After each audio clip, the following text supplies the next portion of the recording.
അവന്റെ അതിപരിസമായി നാം വാഴ്ത്തപ്പെട്ടു. ഇന്നലെ സമയത്ത് ഓർത്ത് ദൈവത്തെ സ്തുതിക്കുകയും വാഴ്ത്തുകയും ചെയ്യുന്നു. വിവിധ സ്ഥലങ്ങളിൽ രാജ്യങ്ങളുമായിരുന്ന ദൈവത്തിനെ കേൾക്കുന്ന എല്ലാ പ്രിയപ്പെട്ടവർക്കും കർത്താവായ യേശു ക്രിസ്തുവിന്റെ വിലയേറിയ നാമത്തിന്റെ സ്നേഹവന്ദനം. അല്പസമയത്തെ ദൈവത്തിന്റെ ചിന്തയ്ക്കായി ദൈവത്തിന് ഭാഗം വായിക്കുന്നു. വെളിപ്പാട് പുസ്തകം 1-ാം അധ്യായം 15-ാമത്തെ വാക്യം. കാൽ ഉലയിൽ ചുട്ടുപഴിപ്പിച്ച് വെള്ളോട്ടും സദൃശവും അവന്റെ ശബ്ദം പെരുവെള്ളത്തിന്റെ ഇരച്ചിൽ പോലെയുമായിരുന്നു. വളരെ അനുഗ്രഹിക്കപ്പെട്ട നല്ല തിരുവഴുത്തിനായി ദൈവത്തെ സ്തുതിക്കുന്നു. നാം വായിച്ച വചനം എന്ന് പറയുന്നത് കാൽ ഉലയിലിട്ട് ചുട്ടുപഴിപ്പിച്ച വെള്ളോട്ട് സദൃശമായിരിക്കുന്നെന്ന് പറയുമ്പോൾ യേശു ക്രിസ്തുവിന്റെ കാൽ എന്നാണുള്ളത്. ഹല്ലേലൂയ. അവൻ തേജസ്സേറിയ ക്രിസ്തുവിന്റെ സദൃശത്തെയും അവന്റെ രൂപത്തെയും അപ്പോസ്തലനായിരിക്കുന്ന യോഹന്നാൻ ഹല്ലേലൂയ പത്മോസ് ദ്വീപിൽ ഇരുന്നപ്പോൾ ആത്മാവിൽ ദർശനത്തെ കണ്ടതാണ്. ഹല്ലേലൂയ. യോഹന്നാനെ സംബന്ധിച്ചിടത്തോളം പത്മോസിലായിരുന്നെങ്കിലും ദൈവികമായ ചിന്തകളും ദൈവികമായ ഇടപെടലും ദൈവിക സാന്നിധ്യവും അനുഭവിക്കാൻ വേണ്ടി വളരെ ആത്മദാഹത്തോടെ ആണ് യോഹന്നാൻ പത്മോസിലായിരുന്നു എന്ന് നമുക്ക് മനസ്സിലാക്കാൻ കഴിയും. അതുകൊണ്ട് തന്നെ എന്ത് ചെയ്തു? നമ്മുടെ കർത്താവായ യേശു ക്രിസ്തു യോഹന്നാനെ ആത്മാവിൽ നിറച്ചിട്ട് തന്റെ തേജസ്സും തന്റെ സാദൃശ്യത്തെക്കുറിച്ചും തന്റെ രൂപത്തെക്കുറിച്ചും വെളിപ്പെടുത്തി കൊടുത്തു. രക്തം ചെയ്യാം. ഹല്ലേലൂയ. ഈ ഒരു അനുഭവത്തെ നമുക്കും പ്രാപിക്കാൻ കഴിയണമെങ്കിൽ യോഹന്നാനെ പോലെയുള്ള ആത്മഭാരവും ദാഹവും സമർപ്പണവും വിശുദ്ധിയും ഉണ്ടെങ്കിൽ മാത്രമേ നമുക്കും കർത്താവായ യേശു ക്രിസ്തുവിന്റെ തേജസ്സും സാദൃശ്യം രൂപത്തെക്കുറിച്ച് ദൈവം നമുക്ക് വെളിപ്പെടുത്തി തരത്തുള്ളൂ. ഹല്ലേലൂയ. നാം വിശുദ്ധിയിലേക്ക് മടങ്ങി വരണം. രക്തം ചെയ്യാം. ഹല്ലേലൂയ. അപ്പൊ ഇവിടെ നമ്മൾ വായിക്കുമ്പോൾ കാണാൻ കഴിയുന്നത് ചിലരൊക്കെ യേശുവിനെ ജഡികമായ രീതിയിൽ കാണുകയാണ്. എല്ലാവർക്കും യേശുവിനെ യേശുവാണെന്നും യേശു ക്രിസ്തു ദൈവമാണെന്നും വിശ്വസിക്കാൻ കഴിയത്തില്ല. പലരും ജഡികമായ കണ്ണുകൾ കൊണ്ട് കണ്ടിട്ടാണ് യേശു ക്രിസ്തുവിന്റെ ദൈവത്വത്തെ നിഷേധിച്ച് കളയുന്നത്, യേശു ക്രിസ്തുവിന്റെ നാമത്തെ നിഷേധിക്കുന്നത്, യേശുവിനെ ദൈവമല്ല എന്ന് പറയുകയും വാദിക്കുകയും സംവാദിക്കുകയും ചെയ്യുന്ന അനവധി ആളുകൾ യേശുവിനെ കാണുന്നത് ജഡികമായ കണ്ണുകൾ കൊണ്ടാണ്. ഹല്ലേലൂയ. അപ്പൊ ജഡികമായ കണ്ണുകൾ കൊണ്ട് ഒരിക്കലും നമുക്ക് യേശുവിനെ ദൈവമാണെന്ന് കാണുവാൻ കഴിയുന്നില്ല. അതുകൊണ്ടാണ് ജഡികമായ കണ്ണുകൾ കൊണ്ട് യേശുവിനെ കാണുന്നത് കൊണ്ടാണ് ഇന്നത്തെ ക്രൈസ്തവ സമൂഹം പോലും വിഗ്രഹങ്ങളെ വെച്ച് ആരാധിക്കുന്നത്. കാരണം വിഗ്രഹങ്ങളില്ലാതെ ക്രൈസ്തവർക്കും ദൈവത്തെ ആരാധിക്കാൻ കഴിയത്തില്ല. അവർക്കും ദൈവത്തെ ആരാധിക്കണം, ദൈവത്തെ സ്തുതിക്കണമെങ്കിൽ അവരുടെ മുമ്പിൽ പലവിധമായ വിഗ്രഹങ്ങൾ വേണം. കാരണം ജഡികമായ കണ്ണുകൾ കൊണ്ട് അവർക്ക് അങ്ങനെ ചെയ്യാൻ പറ്റത്തുള്ളൂ. എന്നാൽ ആത്മീയ കണ്ണുള്ളവന് മുമ്പിൽ ഒരു വിഗ്രഹവും വേണ്ട. അവന് യേശുവിനെ ദൈവമെന്ന് കണ്ട് ആത്മാവിൽ ദൈവത്തെ സ്തുതിക്കാൻ കഴിയും. ഇത് യോഹന്നാൻ വെളിപ്പെടുത്തി തരുന്ന കാര്യങ്ങളാണ്. ഈ വചന സത്യമാണ്, യാഥാർത്ഥ്യമാണ്. ഇതിനൊന്നും ആർക്കും മാറ്റി എഴുതാൻ പറ്റുന്നതില്ല. അപ്പൊ ചിലർക്ക് എന്ത് ചെയ്യുന്നു? ജഡികമായ കണ്ണുകൾ കൊണ്ട് യേശുവിനെ കാണുന്നു. എന്നാൽ ആത്മീയമായ രീതിയിൽ യേശുവിനെ കാണുന്നവരുണ്ട്, ആത്മീയമായി കാണുന്നവരുണ്ട്. അങ്ങനെ നല്ലൊരു കൂട്ടം ജനമുണ്ട്. അതൊരു ചെറിയ ആമിക്കൂട്ടവുമായിരിക്കും. യേശുവിന്റെ ചെറിയ ആട്ടിൻകൂട്ടം എന്നൊക്കെ വിളിച്ചതിന്റെ കാരണം എന്താണ്? ചെറിയ ആട്ടിൻകൂട്ടം എന്ന് പറഞ്ഞാൽ കർത്താവായ യേശു ക്രിസ്തുവിനെ ദൈവമാണെന്ന് വിശ്വസിച്ച് യേശു ക്രിസ്തുവിന്റെ ദൈവത്വത്തിന് ആശ്രയിച്ച് യേശുവിനെ സ്വന്തം രക്ഷിതാവും പിതാവുമായി സ്വീകരിച്ച് ഹല്ലേലൂയ യേശു ക്രിസ്തുവിന്റെ പാപമോചനം പ്രാപിച്ച, വീണ്ടെടുപ്പ് പ്രാപിച്ച ആത്മീയമായി ജീവിക്കുന്നവർക്ക് യേശുവിനെ ദൈവമായിട്ട് കാണാൻ കഴിയും. ഹല്ലേലൂയ. അതുകൊണ്ടാണ് അങ്ങനെയുള്ളൊരു കൂട്ടം ജനത്തെ ഹല്ലേലൂയ ദൈവം വേർതിരിച്ചു വെച്ചിരിക്കുന്നത്. അവരെ കുറിച്ചാണ് ദൈവോത്തരം പറഞ്ഞത്, ഇതാ തനിച്ചു മാർക്കും ജനം ജാതികളോടുകൂടെ എണ്ണപ്പെടുന്നതില്ല. നമുക്കറിയാം കർത്താവായ യേശു ക്രിസ്തുവിനെ ആത്മീയമായ രീതി കാണുവാൻ കഴിയണമെങ്കിൽ നിങ്ങൾ യഥാർത്ഥമായിട്ട് നിങ്ങളുടെ പാരമ്പര്യ വിശ്വാസം മാറ്റിവെച്ച് കർത്താവായ യേശു ക്രിസ്തുവിൽ നിങ്ങൾ ആശ്രയിക്കണം. നിങ്ങളുടെ പാരമ്പര്യത്തിൽ നിന്നുകൊണ്ട് ഒരിക്കലും നിങ്ങളുടെ കണ്ണുകൾ കൊണ്ട് നിങ്ങൾക്ക് യേശുവിനെ ദൈവമാണെന്ന് വിശ്വസിക്കാൻ കഴിയില്ല. അതുകൊണ്ട് നിങ്ങൾ കർത്താവായ യേശുവിനെ വീണ്ടെടുപ്പ് പ്രാപിച്ചാൽ മാത്രമേ യേശുവിനെ ദൈവമാണെന്ന് വിശ്വസിക്കാൻ കഴിയുള്ളൂ. ഹല്ലേലൂയ. അപ്പം പലരും ഹല്ലേലൂയ സ്തോത്രം ഹല്ലേലൂയ യേശുവിനെ ഹല്ലേലൂയ അവർക്ക് വേണ്ടുന്നത് പോലെ ഉൾക്കൊള്ളുവാൻ കഴിയത്തില്ല. മൂന്നാമത്തെ ഒരു കൂട്ടർ എന്ന് പറഞ്ഞാൽ ഹല്ലേലൂയ ചെല്ലും യേശു മറിയയുടെ മകനാണ്, തച്ചന്റെ മകനാണ്, അവൻ 6 അടി ഉയരമുള്ളവനാണെന്നൊക്കെ ചിലര് പറയാറുണ്ട്. ചിലർ പറയുന്ന യേശു മറിയയുടെ മകനല്ലേ, തച്ചന്റെ മകനല്ലേ, അവൻ 6 അടി ഉയരമുണ്ടല്ലോ, അവൻ സാധാരണ മനുഷ്യനാണെന്നൊക്കെ പറയാറുണ്ട്. അതിനെക്കുറിച്ചാണ് വേദപുസ്തകം പറയുന്നത്.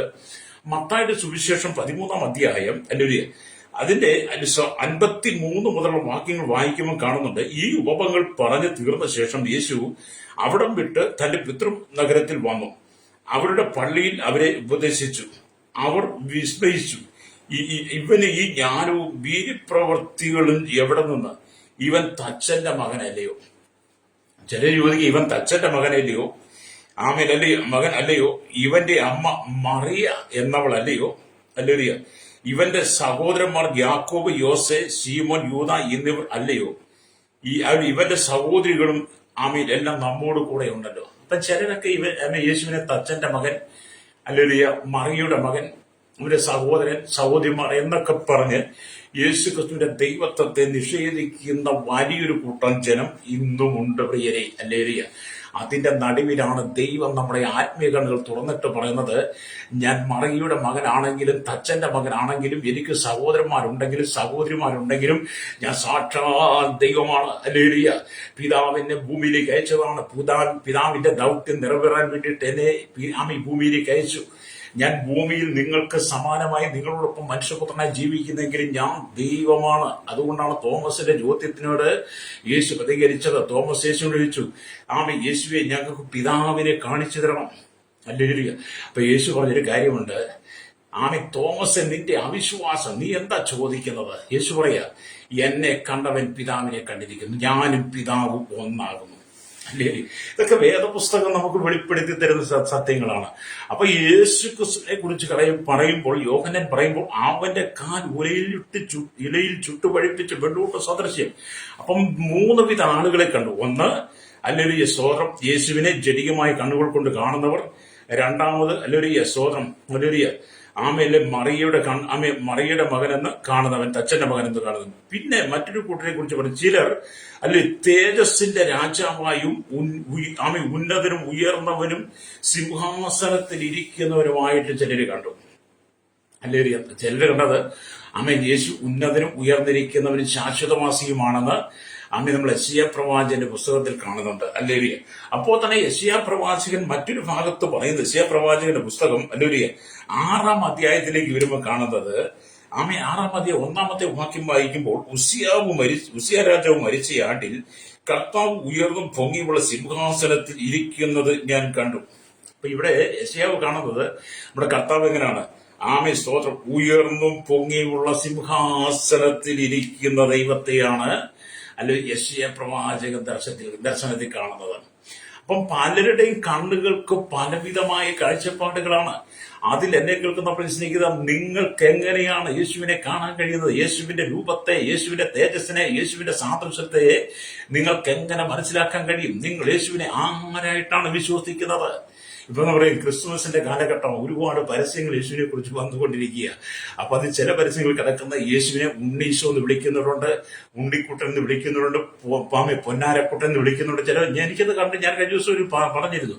അതൊക്കെ കാണുമ്പോൾ നമ്മൾ ചിന്തിക്കുന്നത്, ഇവരുടെ ജഡികമായ കണ്ണുകൾ കൊണ്ട് ഇന്നും യേശുവിനെ ഉണ്ണീശോ, പൊന്നേശു, പൊന്നാരക്കുട്ടൻ എന്നൊക്കെ വിളിച്ച് ദൈവത്തിന്റെ മഹത്വത്തെ കുറച്ച് കാണുന്നവർ. ചിലക്ക് ചിന്തിക്കുന്നത് യേശു കൊച്ചു കുട്ടികളെ പോലെ അലറിയ ഇന്നും ജീവിക്കുന്നവനാണെന്നാ. അല്ല സ്നേഹിത, യേശു ക്രിസ്തു മറിയുടെ ഉദരത്തിൽ ജന്മം കൊണ്ടതിന്റെ കാരണം എന്താണ്? മാനകുലത്തിന്റെ പാപത്തിന് പരിഹാരം വരുത്തുവാൻ പിതാവായ ദൈവത്തിന് ഭൂമിയിലേക്ക് വരണമെങ്കിൽ മനുഷ്യനോടൊപ്പം ജീവിക്കും, മനുഷ്യനോടൊപ്പം ആകണമെങ്കിൽ, മനുഷ്യത വെളിപ്പെടണമെങ്കിൽ അവനൊരു മനുഷ്യരൂപമായി മാറണം. അതുകൊണ്ടാണ് യോഹന്നാൻ 14 അവൻ വചന ജഡമായി തീർന്നു, കൃപയും സത്യവും നിറഞ്ഞവരായി നമ്മുടെ ഇടയിൽ പാർത്തു.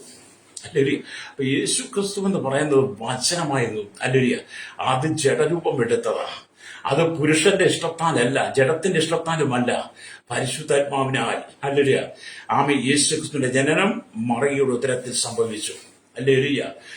അതുകൊണ്ട് യേശുവിനെ കാണണമെങ്കിൽ, യേശുവിനെ ദൈവമാണെന്ന് അറിയണമെങ്കിൽ യഥാർത്ഥമായി നമ്മുടെ ആത്മീയ കണ്ണുകൾ തുറക്കണം. അല്ലെങ്കിൽ ആത്മീയ കണ്ണുകൾ തുറക്കാൻ തരത്തോളം കാലം നമ്മൾ ഉണ്ണീശോ, പൊന്നീശോ, പൊന്നാരക്കുട്ടൻ, അല്ലെങ്കിൽ മറിയുടെ മകൻ, തച്ചന്റെ മകൻ, അവൻ ദൈവമല്ല, ദൈവം അമേലും എന്നൊക്കെ പറഞ്ഞ് പലരും യേശുവിന്റെ നാമത്തെ നിഷേധിക്കുമ്പോൾ ഒരു ചെറിയ കൂട്ടത്തെ ദൈവം ഇവിടെ നിർത്തിയിട്ട് പറയുക, അവൻ ഉയർന്നും പൊങ്ങിയുള്ള സിംഹാസനത്തിൽ ഇരിക്കുന്നവനാണ്, അവൻ രാജാതി രാജാവാണ്, കർത്താതി കർത്താവാണ്, അവൻ ഉന്നതനും ഉയർന്നിരിക്കുന്നത് ശാശ്വതവാസിയുമായ ദൈവമാണ്. അവന്റെ നാമം അല്ലെങ്കിൽ സകല നാമത്തിനും മേലായ നാമമുള്ളവനാണ്. അവൻ സകലത്തെ സൃഷ്ടിച്ചവനാണ്, സകലത്തിന്റെ സൃഷ്ടാവാണ്, സകലത്തിന്റെ പിതാവാണ്, വീണ്ടെടുപ്പുകാരനാണ്, രക്ഷകനാണ്, സകലത്തെ ഉണ്ടാക്കിയവനാണ്, സകലത്തെ നിർമ്മിച്ചവനാണ്, മനുഷ്യനെ സൃഷ്ടിച്ചവൻ അവനാണ്. ഇതൊക്കെ മനസ്സിലാക്കുവാൻ ആത്മീയ കണ്ണ് വേണം കേട്ടോ. അല്ലേ? അതുകൊണ്ടാണ് അമ്മ പത്മോസിന്റെ ഏകാന്തതയിൽ വളരെ ആഗ്രഹത്തോടെ, ആത്മാഗ്രഹത്തോടെ, ആത്മദാഹത്തോടെ ആയിരുന്ന യോഹന്നാന് ദൈവം ദർശനം കൊടുത്തപ്പോൾ അവന്റെ കാൽ, യേശുവിന്റെ കാൽ ഉലയിലിട്ട് ചുട്ടുപഴിപ്പിച്ച വെള്ളൂട്ടിന് സദൃശമെന്ന് മനസ്സിലായത്. അല്ലേ? അപ്പൊ ഇവിടെ നമ്മൾ വീണ്ടും ദൈവത്തിന്റെ വചനം വായിക്കുമ്പോൾ അമ്മ പൗലോസ് പറയുന്ന ഒരു ഭാഗം കൂടെ നമ്മൾ മനസ്സിലാക്കണം.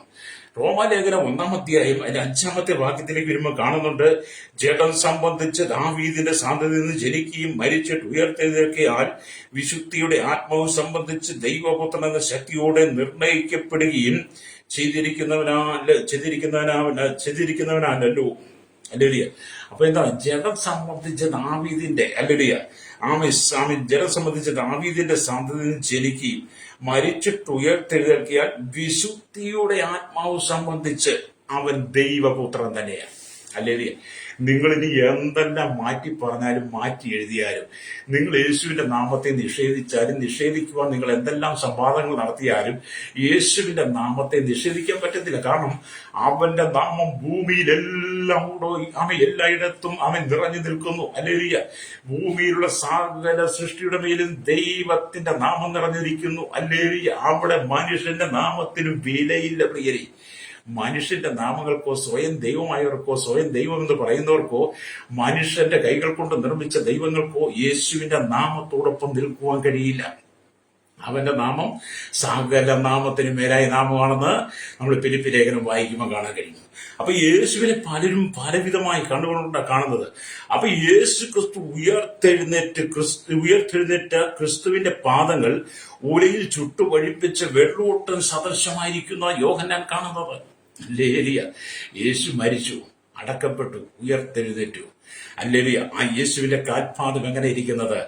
ഓലയിൽ ചുട്ടുപഴിപ്പിച്ച വെള്ളൂട്ടൻ സദൃശം. എന്ന് പറഞ്ഞാൽ എന്താണ് നമുക്കത് മനസ്സിലാക്കാൻ കഴിയുന്നത്? അല്ലേലിയ. ഇവിടെ നമ്മൾ മനസ്സിലാക്കാൻ കഴിയുന്നത് വെള്ളോട് അല്ലെങ്കിൽ വെൺകലം.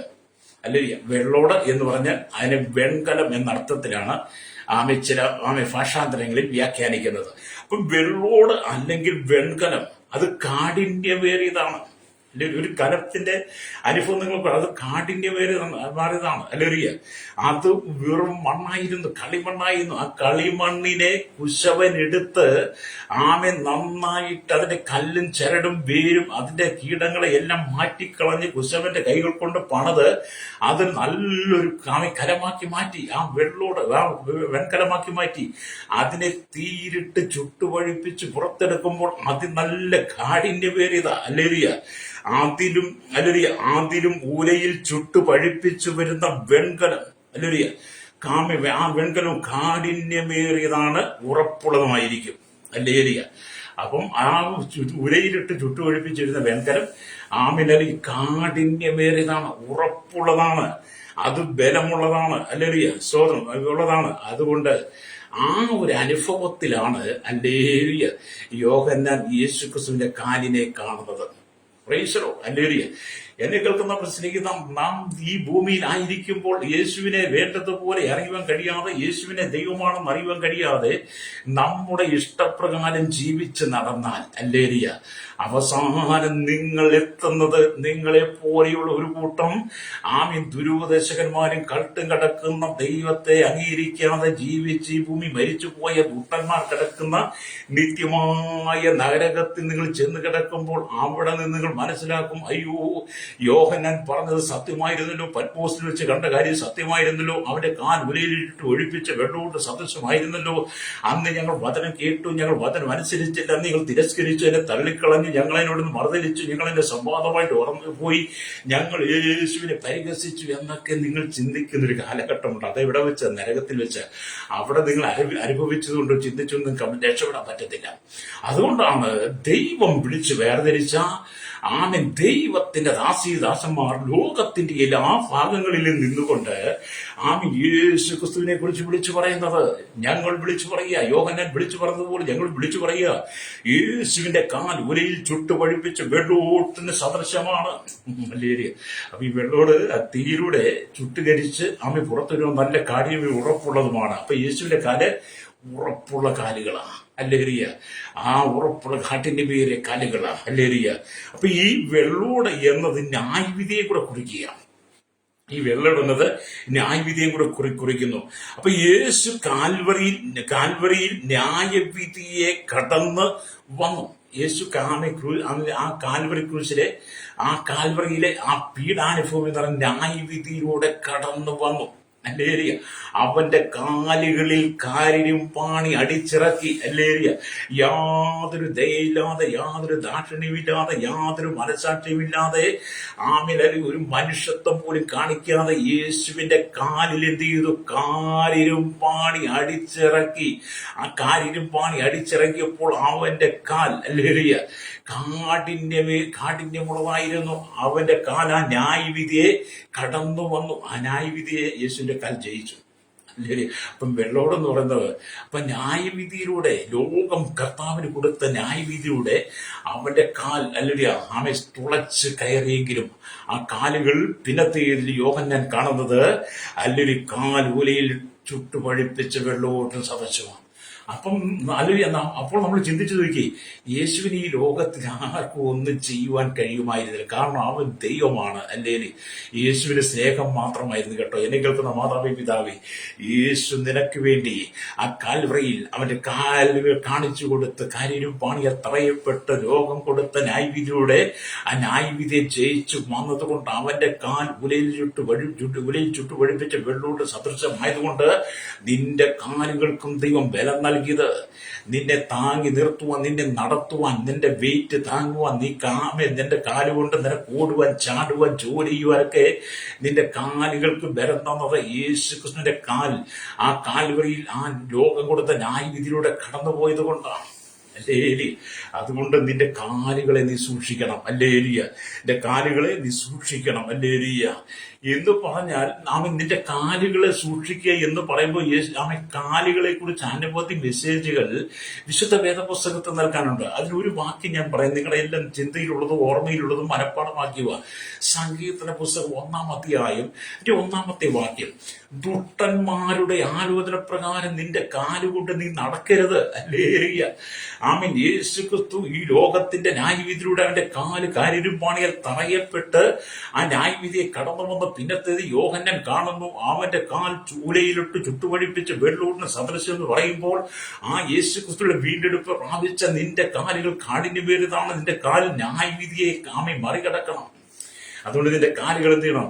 ദുഷ്ടന്മാരുടെ ആലോചന പ്രകാരം നീ നടക്കാൻ പോകരുത്. പാപികളുടെ വഴിയിൽ നിന്റെ കാലുകൊണ്ട് നിൽക്കരുത്. അല്ലേലൂയ പാപികളുടെ വഴിയിൽ നിന്റെ കാലുകൊണ്ട് നിൽക്കരുത്. 3-ാമത്തെ കാര്യം, പരിഹാസികളുടെ ഇരിപ്പിടത്തിൽ നിന്റെ കാലും കൊണ്ടുപോയി കാല് തൂക്കിയിട്ടിരിക്കരുത്. അവിടെ ഇരിപ്പിടത്തിൽ ഇരിക്കരുത്. അപ്പം എന്ത് ചെയ്യുന്നു? ന്യായവിധിയെ മറികടന്ന് വന്നവരാ നമ്മളൊക്കെ. ലോകം നിന്നെ നിന്ദിച്ചപ്പോൾ, ലോകം നിന്നെ പഴിച്ചപ്പോൾ, ലോകം നിന്നെ ദൂഷിച്ചപ്പോൾ, ലോകം നിനക്കെതിരെ പല തന്ത്രങ്ങൾ മെനഞ്ഞപ്പോൾ, യേശുക്രിസ്തുവിന്റെ കാലിൽ കരിനും പാണി അടിച്ചതുപോലെ നിന്നെ തകർക്കുവാൻ ശത്രു പല പ്രാവശ്യം ശ്രമിച്ചപ്പോൾ, ലോകത്തിന്റെ ന്യായവിധിയിൽ നിന്നെ ദൈവം മറികടത്തി. ആദ്യം ദൈവം നിന്നെ വിടുവിച്ച് നിന്റെ കാലുകളെ ദൈവം ശുദ്ധീകരിച്ചു. നിന്റെ കാലുകൾ വെള്ളോട്ടിന് സദൃശ്യമുള്ളതാക്കി മാറ്റി. യേശുക്രിസ്തുവിന്റെ കാലിനോട് തുല്യമാക്കി മാറ്റി. അല്ലേലൂയ അതുകൊണ്ട് എന്നെ കേൾക്കുന്ന മാതാവേ, പിതാവേ, അല്ലേലൂയ നിന്റെ കാൽ ഈ ലോകത്തിലെ ചെളിക്കുണ്ടിലേക്ക് നീ വിട്ടുകൊടുക്കരുത്. ഇന്ന് പലരുടെയും കാലുകൾ പാപത്തിലാ യാത്ര ചെയ്യുന്നത്. പല വിശുദ്ധന്മാരുടെയും കാലുകൾ പാപത്തിലാണ്. അല്ലേലൂയ പല ക്രൈസ്തവരുടെയും കാലുകൾ അശുദ്ധിയിലാണ്. അതുകൊണ്ട് പരിഹാസിയുടെയും പാപികളുടെയും അല്ലേലൂയ ദുഷ്ടന്റെയും നടപ്പിലേക്കും ഇരിപ്പിലേക്കും നിൽപ്പിലേക്കും നിന്റെ കാലുകളെ നീ കൊണ്ടുപോകരുത്. അല്ലേലൂയ അശുദ്ധമായ സ്ഥലത്ത് നീ പോയി നിൽക്കരുത്. അശുദ്ധമായതിലേക്ക് നീ കാല് ചവിട്ടരുത്. നിന്റെ കാൽപാദങ്ങൾ വിശുദ്ധിയുള്ളതായിരിക്കണം. അല്ലേ? അപ്പൊ യേശുവിന്റെ കാൽപാദങ്ങളൊക്കെ വിശുദ്ധിയുള്ളതായിരുന്നു. യോഹന്നാൻ അത് കാണുകയാ. അതുകൊണ്ടാണ് യേശുവിന്റെ കൂടെ നടന്ന അപ്പോസ്തലന്മാർ 12 പേരെയും, അല്ലേ, ആമി 12 പേരിലാണ് യൂദയുടെ കാൽ, അല്ലെ, യൂദയുടെ കാൽ പണം കണ്ടപ്പോൾ പണം മോഹിച്ച് യൂദയുടെ കാൽ ദിവ്യാഗ്രഹത്തിലേക്ക് പോയി. ദിവ്യാഗ്രഹത്തിലേക്ക് പോയത് കൊണ്ട് യൂദയിൽ നിന്ന് പിന്നത്തേതിൽ കെട്ടിഞ്ഞാന്ന് മരിക്കേണ്ടി വന്നു. അല്ലേ? എന്നാൽ പിന്നീട് 11 അപ്പോസ്തലന്മാരും യേശുക്രിസ്തുവിന്റെ മരണടക്ക പുനരുത്ഥാനത്തിന് ശേഷമായി, അല്ലെങ്കിൽ ജ്ഞാനം ചീട്ടിട്ട് തെരഞ്ഞെടുത്ത മത്യാസടക്കം വീണ്ടും 12 പേര് അവർ യേശുക്രിസ്തുവിനെ അനുഗമിച്ചു. അവരുടെ കാലുകളിൽ ഈ ലോകത്തിന്റെ ദുഷ്ടതയിൽ ചെളിക്കുണ്ടിൽ അവർ വിട്ടുകൊടുത്തില്ല. ചെയ്യും. അവിടെ എന്നെ കേൾക്കുന്ന സഹോദര, നിന്റെ കാലുകളെ നീ സൂക്ഷിക്കണം കേട്ടോ. അല്ലേരിയ. ഇവിടെ നാം ദൈവത്തിന്റെ വചനം വായിക്കുമ്പോൾ കാണുന്നുണ്ട്, അല്ലേരിയ, ജീവനുള്ളവരുടെ ദേശത്തുനിന്ന് നമ്മൾ ദൈവവചനം വായിക്കുന്നു. അതിനെക്കുറിച്ച് നമ്മൾ വേദപുസ്തകം വായിക്കുമ്പോൾ യെശയ്യാ പ്രവാചകന്റെ പുസ്തകത്തിലേക്ക് വരുമ്പോൾ, യെശയ്യാ പ്രവാചകന്റെ പുസ്തകം അല്ലേരിയ 53-ാം അധ്യായം അല്ലെങ്കിൽ 8-ാമത്തെ വാക്യത്തിലേക്ക് വരുമ്പോൾ കാണുന്നുണ്ട്, അവൻ പീഡനത്താലും ശിക്ഷാവിധിയാലും എടുക്കപ്പെട്ടു ജീവനുടെ ദേശത്ത് നിന്ന് അവൻ ഛേദിക്കപ്പെട്ടുവെന്നും അവന്റെ ജനത്തിന്റെ അതിക്രമ നിമിത്തം അവന് ദണ്ഡനം വന്നുവെന്നും അവന്റെ തലമുറയിൽ ആർ വിചാരിച്ചു. ഇവിടെ യെശയ്യാ പ്രവാചകന്റെ പുസ്തകം എന്ന് പറയുന്നത്, യെശയ്യാ പ്രവാചകന്റെ പുസ്തകം 53-ാം അധ്യായം എന്ന് പറയും യേശുക്രിസ്തുവിന്റെ ക്രൂശീകരണത്തെ കുറിച്ച് പ്രവാചകൻ ആത്മാവിൽ ദർശിച്ചതാണ്. അത് യേശുക്രിസ്തുവിൽ പൂർണ്ണമായിട്ട് നിറവേറുന്നത് കാണാൻ കഴിയും. അല്ലേരിയ. അതുകൊണ്ട് എന്നെ കേൾക്കുന്ന പ്രശ്നേക്ക്, യേശുക്രിസ്തു ഈ ഭൂമിയിലെ ജനത്തിന്റെ അവിഹിതമായ അവിശുദ്ധമായ കൂട്ടുകെട്ടുകൾ മുഖാന്തരം, ബന്ധങ്ങൾ മുഖാന്തരം, പാപം മുഖാന്തരം, ശാപം മുഖാന്തരം, സാത്താന്യ സേവകൾ, സാത്താന്യ തന്ത്രങ്ങൾ മുഖാന്തരം യേശു നമുക്ക് വേണ്ടി പീഡനത്താലും ശിക്ഷാവിധിയാലും എടുക്കപ്പെട്ടു. ജീവനുള്ളവരുടെ ദേശത്ത് നിന്നവർ അവൻ ഛേദിക്കപ്പെട്ടു എന്ന് നമ്മൾ യെശയ്യാ പ്രവാചകന്റെ പുസ്തകത്തിൽ വായിക്കുക. അപ്പൊ ഏതൊരു ആത്മാവായിരുന്നു മനുഷ്യന്റെ ഉള്ളിലെ ആത്മാവ്, അവൻ ഏത് വിധത്തിൽ ജീവിക്കുന്നവനായിരിക്കും. ഒരുപക്ഷെ മദ്യപാനിയായിരിക്കാം, പുകവലിക്കുന്നവനായിരിക്കും, വെറുക്കൂത്തുകാരനായിരിക്കാം, ദുഷ്ടന്മാരുടെ കൂടെ നടന്നവനായിരിക്കാം, പാപികളുടെ കൂടെ നടന്നവനായിരിക്കാം, പരിഹാസത്തിൽ ഇരിപ്പെടുത്തി ഇരുന്നവനായിരിക്കാം, ഈ ലോകത്തിന്റെ ദുഷ്ടതയിൽ നടന്നവനായിരിക്കാം, ദോഷവും വ്യഭിചാരമുള്ള തലമുറയോടെ നടന്നവനായിരിക്കാം, വക്രതയും കോട്ടങ്ങളോടെ നടന്നവനായിരിക്കാം, അതിക്രമങ്ങളും പാപങ്ങളും ജീവിച്ചോടൊപ്പം നടന്നവനായിരിക്കാം, നാശകരമായ കുഴിയിലും കുഴഞ്ഞ ചേറ്റിലും ആയിരുന്നവനായിരിക്കും. ഏത് ജീവിത മാർഗത്തിലൂടെ ജീവിച്ചവനായിരുന്നാലും, അല്ലേറിയ, ഒരു മനുഷ്യൻ എത്ര കൊടിയ പാപിയായിരുന്നാലും, അല്ലേറിയ, ലോകം നിന്നെ പാപിയെന്ന് മുദ്രകുത്തി നിന്നെ മാറ്റി നിർത്തിയാലും, സമുദായം മാറ്റി നിർത്തിയാലും, നിന്റെ കുടുംബക്കാർ മാറ്റി നിർത്തിയാലും, നിയമത്തിന്റെ മുമ്പിൽ നീ ക്രിമിനലായി മാറ്റപ്പെട്ടാലും, ലോകം നിന്നെ വെറുതെ കളഞ്ഞാലും, എന്നെ കേൾക്കുന്ന മനുഷ്യ, എന്നെ കേൾക്കുന്ന സഹോദര, നിന്റെ പാപത്തെ നീ ഏറ്റുപറഞ്ഞ് നിന്റെ പാപത്തിന് ശുദ്ധീകരണം വരുത്തി യേശുവിനെ സ്വന്തം പിതാവായി സ്വീകരിക്കുമ്പോൾ, കാൽവറിയിൽ നിനക്ക് വേണ്ടി മരിച്ചടക്കപ്പെട്ട കർത്താവായ യേശുവിന്റെ നാമം നീ ഏറ്റെടുക്കുമ്പോൾ, ആമി നിന്റെ ജീവിതത്തിന്റെ സകല പാപങ്ങളിൽ ദൈവം ക്ഷമിച്ചതെന്ന്, അല്ലെങ്കിൽ നിന്റെ ആത്മാവിന് ദൈവം ശുദ്ധീകരണം നൽകും. മാത്രമല്ല, അവന്റെ കാൽ മൂലയിലിട്ട് ചുട്ടുപഴിപ്പിച്ച വെള്ളോട്ട് സദൃശം എന്ന് പറഞ്ഞതുപോലെ നിന്റെ കാലുകളെ അവൻ അവൻ നേർനിലത്തിൽ നടത്തുമാറാക്കും. അല്ലേലിയ. നിന്റെ കാലുകൾക്ക് അവൻ ശുദ്ധി നൽകും കേട്ടോ. അല്ലേലിയ. അപ്പൊ നിങ്ങളെ നടത്തുന്നത് മുഴുവൻ എന്താ? നിങ്ങളുടെ കാലുകളാണ്. അല്ലേലിയ. നിങ്ങളെ നടത്തുന്ന നിങ്ങളുടെ ആത്മാവാണ്, നിങ്ങളുടെ ജീവനാണ്. ദൈവം നിൽക്കുന്നതാണ്. നിങ്ങൾ നടക്കണമെങ്കിൽ നിങ്ങൾക്ക് കാല് വേണം. അല്ലേലിയ. എന്നെ കേൾക്കുന്ന മാതാവേ, പിതാവ്, എന്നെ കേൾക്കുന്ന സഹോദര സഹോദരി, നിനക്ക് നടക്കണമെങ്കിൽ കാല് വേണം.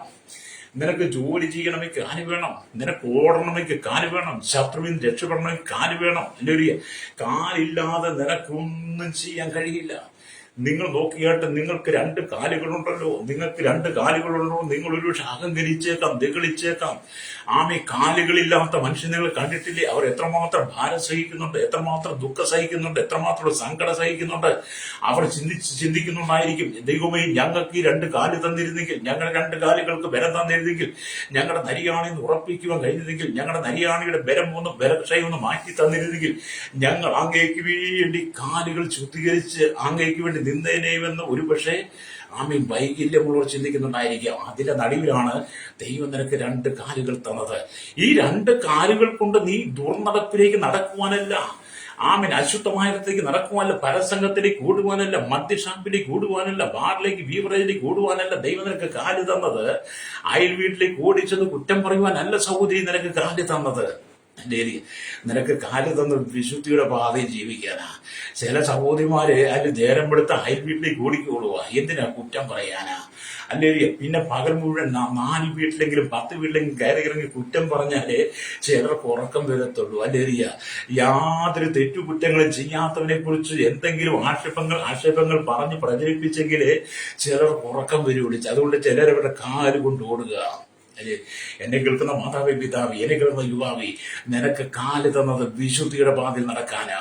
നിന്റെ അശുദ്ധമായ കാലുകളെ വിശുദ്ധീകരിച്ചെടുക്കുവാൻ വേണ്ടി നിന്റെ അശുദ്ധമായ കാലിന്റെ അശുദ്ധിയെ നീക്കിക്കളഞ്ഞ് നിന്റെ കാലുകൾക്ക് കാഠിന്യം നൽകുന്ന കാലുകൾ ശുദ്ധീകരിച്ചെടുക്കുവാൻ യേശുക്രിസ്തു ലോകത്തിലായിരുന്നപ്പോൾ അവന്റെ കാലുകൾ ലോകം കൊടുത്ത ന്യായവിധിയിലൂടെ ക്രൂശിലുള്ള കാലിനും പാണിയിലൂടെ കടന്നുപോയി. അവന്റെ കാലുകൾ അല്ലെങ്കിൽ ആ ന്യായവിധി ജയിച്ചു. അതുകൊണ്ടാണ് മരിച്ചടക്കപ്പെട്ട് ഉയർത്തേന്നിട്ട് യേശുക്രിസ്തുവിന്റെ കാലുകൾ ആമീൻ ഊലയിലിട്ട് ചുട്ടുപഴിപ്പിച്ച വെള്ളോട്ട് സദൃശമായി യോഹന്നാൻ കണ്ടതിന്റെ കാരണം. ഹല്ലേലൂയ. രക്തം ചെയ്യും. ദൈവത്തിന്റെ വചനത്തെ നിന്റെ ഹൃദയത്തിനകത്തൊന്ന് കയറട്ടെ. ചില പണത്തിന് വേണ്ടിയിട്ടാ കാല് കൊണ്ട് ഓടുന്നത്. ചിലടത്ത് യോഗം നടക്കുമ്പോൾ ചിലര് ഓടുന്നത്. ഇന്ന് അവിടെ രോഗശാന്തി കൊണ്ട് ഓടുകയാ. ഇന്നവിടെ അനുഗ്രഹത്തെ കൊണ്ട് ഓടുകയാ. ഇന്നവിടെ അത്ഭുതം കൊണ്ട് ഓടുകയാ. ഇന്നവിടെ വീര്യപ്രവർത്തി ഓടുക. നീ ഓട്ടിക്കോ. അത്ഭുതങ്ങളും അടയാളങ്ങളും വീര്യപ്രവർത്തികളും കണ്ട് നീ ഓടി നടന്ന് രോഗസൗഖ്യത്തിന് ഓടി നടന്ന് പണത്തിന് വേണ്ടി ദിവ്യാഗ്രഹം ഓടി നടന്ന് നിന്റെ നിത്യതയെ നീ നഷ്ടപ്പെടുത്തി കളയും. നീ എവിടെ ഓടിയാലും കുഴപ്പമില്ല. പക്ഷേ നിന്റെ കാലുകൾ ശുദ്ധിയുള്ളതായിരിക്കണം. നീ നിത്യജീവനെ പ്രാപിച്ച് കർത്താവിന് വേണ്ടി ഓട്. സുവിശേഷമായിട്ട് ഓടി നടക്ക്. സുവിശേഷമായി ഓടി നടന്ന പലരും നിനക്ക് പറയാൻ പറ്റുന്നവർക്ക് നീ സുവിശേഷം പറ. നിന്റെ കാലുകൾക്ക് ദൈവം അതാണ് ബലം തന്നത്. അല്ലേ? രക്തം ചെയ്യാം. അല്ലേ? നമ്മൾ നമ്മുടെ കാലുകളെ സൂക്ഷിക്കണം കേട്ടോ. അശുദ്ധമായതിലേക്ക് ഇതിന്റെ കാലുകൾ കൊണ്ടുപോകരുത്. അല്ലേ? ചില ആളുകളൊക്കെ എന്ന് പറഞ്ഞാൽ നമുക്കറിയാം, അവരുടെ ജീവിതം നിങ്ങൾ ശ്രദ്ധിച്ചിട്ടില്ലേ? അവരുടെ ജീവിതം എത്രയോ പരിതാപകരമാണ്, എത്രയോ പാപത്തിലാണ്. അല്ലേ? എന്നെ കേൾക്കുന്ന മാതാവേ, പിതാവേ, നീ കർത്താവായ യേശുക്രിസ്തുവിനെ ഹൃദയം കൊണ്ട് വിശ്വസിച്ച് കർത്താവായ യേശുക്രിസ്തുവിനെ വീണ്ടും ജന്മം പ്രാപിച്ചതിന്റെ പാദങ്ങളെ നീ അവന്റെ രക്തത്താൽ ശുദ്ധീകരിക്കുന്നെങ്കിൽ, നിന്നെ മുഴുവനായി നീ ശുദ്ധീകരിച്ച് യേശുവിനെ ഏൽപ്പിച്ചു കൊടുക്കുന്നെങ്കിൽ, നിന്റെ കാല് കുത്തുന്ന ദേശമൊക്കെ ദൈവം നിനക്ക് തരും. അബ്രഹാമിനോട് പറഞ്ഞ പോലെ അബ്രഹാമിനോട് ദൈവം പറഞ്ഞു, അബ്രഹാമേ, നിന്റെ കാൽ വെക്കുന്ന ദേശം, നീ കാല് കുത്തുന്ന ദേശം ഞാനൊക്കെ തരുമെന്ന് പറഞ്ഞു. അല്ലേ? അബ്രഹാമിനെ കൽദയുടെ പട്ടണത്തിൽ നിന്ന് വിളിച്ച് വേർതിരിക്കുമ്പോൾ, ഊരിൽ നിന്ന് വിളിച്ച് വേർതിരിക്കുമ്പോൾ, അബ്രഹാം തന്റെ പിതാവിനോടൊപ്പം നിന്ന് ചെയ്തിരുന്ന ജോലി മുഴുവൻ അബ്രഹാം വേണ്ടെന്ന് വെച്ചു. അബ്രഹാം അതിനെല്ലാം ഉപേക്ഷിച്ചു. തന്റെ പിതൃപാരമ്പര്യത്തെ മുഴുവൻ അബ്രഹാം ഉപേക്ഷിച്ചു കളഞ്ഞു. അല്ലേ?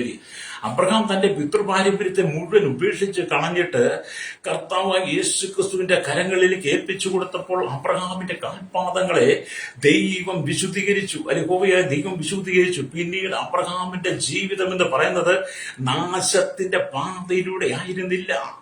ആമേൻ. വിശുദ്ധിയുടെ പാതയിലൂടെ ആയിരുന്നു. അതുകൊണ്ട് അബ്രഹാം ദൈവത്താൽ മാനിക്കപ്പെട്ടു. അല്ലേരിയ. ദൈവത്തിന്റെ സ്നേഹിതൻ എന്നൊക്കെ വിളിക്കപ്പെട്ടത്. അല്ലേരിയ. അതുകൊണ്ട് അബ്രഹാമിനെ പോലെ വിശുദ്ധിയിൽ അബ്രഹാമിന്റെ പിതൃപാരമ്പര്യത്തെ ഉപേക്ഷിച്ച് ഇന്നും പല പെന്തക്കോസുകാരും ആമേൻ പിതൃപാരമ്പര്യത്തെ ഉപേക്ഷിക്കത്തില്ല. അവര് പറയും കേട്ടോ, അല്ലെങ്കിൽ ഞങ്ങൾ രക്ഷിക്കപ്പെട്ടതാണ്, ഞങ്ങൾ സ്നാനപ്പെട്ടതാണ്, ഞങ്ങൾക്ക് അഭിഷേകമുണ്ട്, ഞങ്ങൾക്ക് അത്രമേശ്യ തിരുമേശ്യ എടുക്കുന്നവരാണെന്നൊക്കെ പറയുന്ന അനവധി മകാന്മാരും മഹതികളും ഒക്കെ ഉണ്ടല്ലോ. പെന്തക്കോസ് കൂട്ടത്തിലും വേർപെട്ട കൂട്ടത്തിലും അവരും ഇന്ന് പിതൃപാരമ്പര്യത്തെ പിടിച്ചു വെച്ചിരിക്കുന്നവരാ. അവര് പറയും ഞങ്ങളുടെ മാതൃസഭ, ഞങ്ങളുടെ മാതൃസഭ, ഞങ്ങളുടെ മാതൃത്വം, ഞങ്ങളുടെ പിതാക്കന്മാർ തുടങ്ങി വെച്ച്, ഞങ്ങളുടെ പിതാക്കന്മാർ കൊണ്ടുവന്നാണ്, ഞങ്ങളുടെ പിതാക്കന്മാരെ സ്ഥാപിച്ചത്, അതാണ് ഞങ്ങളുടെ. പക്ഷെ വീണ്ടെടുപ്പ് അവൻ മറന്നുപോയി.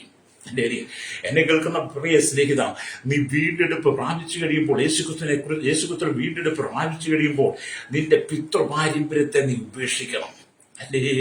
അതുകൊണ്ട് അബ്രഹാമിനോട് ദൈവം പറഞ്ഞേ, നീ നിന്റെ ദേശത്തെയും ചാർച്ചക്കാരെയും പിതൃഭവനത്തെയും വീട്ടണം. അല്ലേലിയ. ആമി സ്തോത്രം. അല്ലേലിയ. ആമി പത്രോസിന്റെ ലേഖനം, നിങ്ങളുടെ അജ്ഞാനകാലത്ത് ഉണ്ടായിരുന്ന മോഹങ്ങളൊക്കെ വിടണം.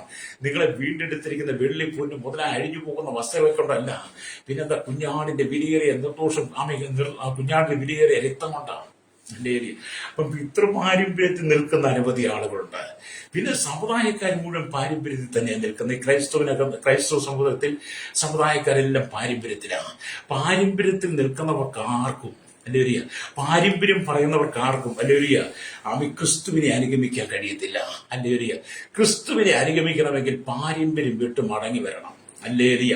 പാരമ്പര്യത്തിൽ നിൽക്കുന്നവരാണ് കള്ളുഷാപ്പിലേക്ക് ഓടുന്നത്, ദുർനടപ്പ് ശാലയ്ക്ക് ഓടുന്നത്, വ്യഭിചാരത്തിന് ഓടുന്നത്, പരസംഗത്തിന് ഓടുന്നത്, ദിവ്യാഗ്രഹത്തോട് പിടിച്ചുപറിക്കാനും മോഷ്ടിക്കാനും കളവ് പറയാനും കൊള്ളയടിക്കാനും അയൽവാസി ഉപദ്രവിക്കുവാനും ദൈവമക്കളെ ദൈവദാസന്മാരെ ഉപദ്രവിക്കാനും ഈ ലോകത്തിന്റെ അശുദ്ധമായതിലേക്ക് ഓടുന്നതിന്റെ കാരണം എന്താണ്? അവർ പിതൃപാരമ്പര്യത്തിൽ നിറഞ്ഞു നിൽക്കുന്നത് കൊണ്ടാണ്. അല്ലേലിയ. എന്നാൽ പിതൃപാരമ്പര്യത്തെ ഉപേക്ഷിച്ച് മടങ്ങി വന്നവരൊക്കെ യേശു ക്രിസ്തുവിന് വേണ്ടി ഓടും. അല്ലേ? കാരണം അവരുടെയും കാൽ ആ ന്യായവിധിയിലൂടെ ആലുയ നമ്മുടെ കാലുകളും ആ കാൽവരി ക്രൂശിലെ ന്യായവിധിയിലൂടെ കടന്നു പോകേണ്ടതായത്. പക്ഷേ നമ്മുടെ കാലുകൾ അതിനെ ഏൽപ്പിച്ചു കൊടുക്കാതെ യേശു ക്രിസ്തുവിന്റെ 2 കാൽപാദം യേശു കാൽവറിയിൽ നീട്ടിക്കൊടുത്തു. അവന്റെ കാലിൽ കാലിരുമ്പാണി അടിച്ചിറക്കിയത് നിന്റെ കാലിലായിരുന്നെങ്കിൽ, സ്വഭാവം എന്നെ കേൾക്കുന്ന സഹോദര സഹോദരി, നിന്റെ കാലിലായിരുന്നെങ്കിൽ നീ അത് സഹിക്കുമായിരുന്നു. നിനക്ക് ഒരിക്കലും സഹിക്കാൻ കഴിയുമായിരുന്നു. നീ മരണപ്പെട്ടു പോയനെ. നിന്റെ കാലിൽ ഇരുമ്പാണി അടിച്ചിറക്കും. നിന്റെ ആസ്തികൾ ഒടിയുന്നത് കൊണ്ട്, നിന്റെ ശരീരത്തിലെ രക്തം മുഴുവൻ ഒഴുകി പോകുന്നതിന് ഞരമ്പുകൾ പൊട്ടുന്നത് കൊണ്ട് നീ ക്ഷണത്തിൽ മരിച്ചു പോകുമായിരുന്നു. പക്ഷെ നീ മരണപ്പെടാതിരിക്കാൻ വേണ്ടി, നിന്നെ ദൈവരാജ്യത്തിന് പ്രയോജനപ്പെടുത്തുവാൻ, നിന്നെ വിശുദ്ധിയുടെ പാതയിലേക്ക് നടത്തുവാൻ വേണ്ടി നീ കടന്നു പോകേണ്ട ന്യായവിധിയെ കർത്താവ് ഏറ്റെടുത്ത് കർത്താവിന്റെ കാൽപാദങ്ങൾ കാണിച്ചു കൊടുത്തു. എന്നിട്ടാണ് നിന്നെ വീണ്ടെടുത്തത് കേട്ടോ. അല്ലേലിയ. അത് നിന്റെ വീണ്ടെടുപ്പ് എന്താ നീ അറിയണം. നിന്റെ വീണ്ടെടുപ്പിന്റെ വില നീ അറിയണം. ലേലിയ. അത് മനസ്സിലാക്കിയ യോഹന്നാന് യേശു കാണിച്ചു കൊടുത്ത ആ ദർശനമാണ്. യോഹന്നാനെ, നീ എന്റെ കാൽപാദം ഒന്ന് നോക്ക്. നിന്റെ കാൽപാദത്തിലേക്ക് ഒന്ന് ശ്രദ്ധിച്ചാട്ട്. ലേലിയ. എന്റെ കാൽപാദം എങ്ങനെയാണ് ഇരിക്കുന്നത്? അത് ഉലയിൽ ചുട്ടു പഴിപ്പിച്ച വെള്ളോട്ടിന് സദൃശമായിട്ടാണ് ഇരിക്കുന്നത്. കാഠിന്യമേറിയതാണ്. ഇത് ശുദ്ധീകരിക്കപ്പെട്ട പാദപീഠമാണ്. ലേലിയ. ഇത് നാമെ ലോകത്തിന്റെ ആയുധയെ കടന്നു വന്ന പാദപീഠമാണ്. അതുകൊണ്ട് നീ എന്റെ എന്റെ പാത നീ അനുഗമിക്കണമെന്ന് യോഹന്നാന് ദൈവം വെളിപ്പെടുത്തി കൊടുത്തത്. അല്ലേലിയ. അപ്പൊ ഇവിടെ നാം ദൈവത്തിന്റെ വചനം വായിക്കുമ്പോൾ അല്ലേലിയ, ഇവിടെ ഏതൊരു പാപിയായ മനുഷ്യനായിരുന്നാലും ദൈവത്തിന് വേണ്ടി നിലനിന്നുകൂടെ ദൈവത്തിന് വേണ്ടി ഏൽപ്പിച്ചു കൊടുക്കും, കർത്താവിന് വേണ്ടി ഏൽപ്പിച്ചു കൊടുക്കുമ്പോൾ അവനെ ദൈവം ശുദ്ധീകരിച്ചെടുത്ത് നീതിയുടെ പാതകളിൽ നടത്തും. അല്ലേലിയ. അത് ദാവീദ് പറഞ്ഞില്ല, നീ എന്നെ നീതിപാതകളിൽ നടത്തുന്നത് ദാവീദും പറയുന്നില്ലേ? അതേപോലെ നമ്മൾ നീതിയുടെ പാതയിൽ നടക്കുവാൻ വേണ്ടിയിട്ടാണ് നമ്മുടെ കാലുകൾക്ക് ദൈവം ബലം തന്നത്. അല്ലേലിയ.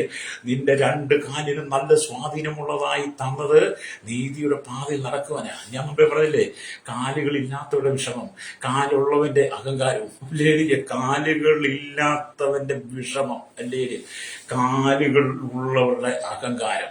എന്നെ കേൾക്കുന്ന സഹോദരൻ, നീ നടന്നു പോകുന്ന വഴിയിൽ നിന്റെ കാലൊരു കല്ലിൽ തട്ടിയാൽ നിന്റെ വേദന നീ എത്രമാത്രം, നിന്റെ കാലൊന്ന് മടിഞ്ഞാൽ തുളുക്കിയാൽ നീ അനുഭവിക്കുന്ന വേദനയില്ലേ? അല്ലേറിയ. അത് നീ മനസ്സിലാക്കിയാൽ നിന്റെ കാലുകൾ കൊണ്ട് നീതിപാതകളിൽ മാത്രമേ നീ നടക്കുകയുള്ളൂ.